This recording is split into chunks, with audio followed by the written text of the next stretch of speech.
English premier লিগের ২৩তম match ডেতে একসাথে মাঠে নেমেছে লিভারপুল, আর্সেনাল, ম্যানচেস্টার সিটি, চেলসির মতো ক্লাবগুলো।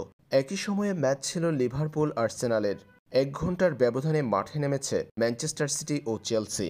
দুই জায়ান্টের মুখোমুখি লড়াই দেখেছে প্রিমিয়ার লিগ ভক্তরা।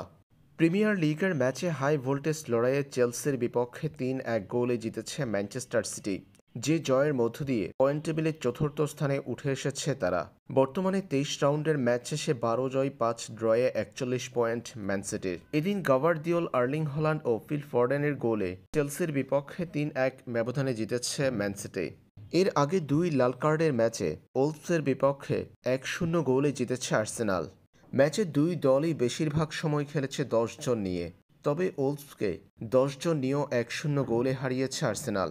অন্য ম্যাচে প্রত্যাশার থেকেও বড় জয় পেয়েছে লিভারপুল। ইপসুইচ টাউনের বিপক্ষে ৪-১ ব্যবধানে জিতেছে লিভারপুল। অ্যানফিল্ডে এদিন জোড়া গোলের দেখা পেয়েছেন গাপকো। এছাড়া ডমিনিক সবোজলাই এবং মোহাম্মদ সালাহ পেয়েছেন একটি করে গোলের দেখা। তাতেই ৪-১ ব্যবধানে জিতেছে লিভারপুল। এই জয়ের মধ্য দিয়ে পয়েন্ট টেবিলে নিজেদের শীর্ষস্থান মজবুত করেছে লিভারপুল। ২ নম্বর পজিশনে উঠে এসেছে আর্সেনাল।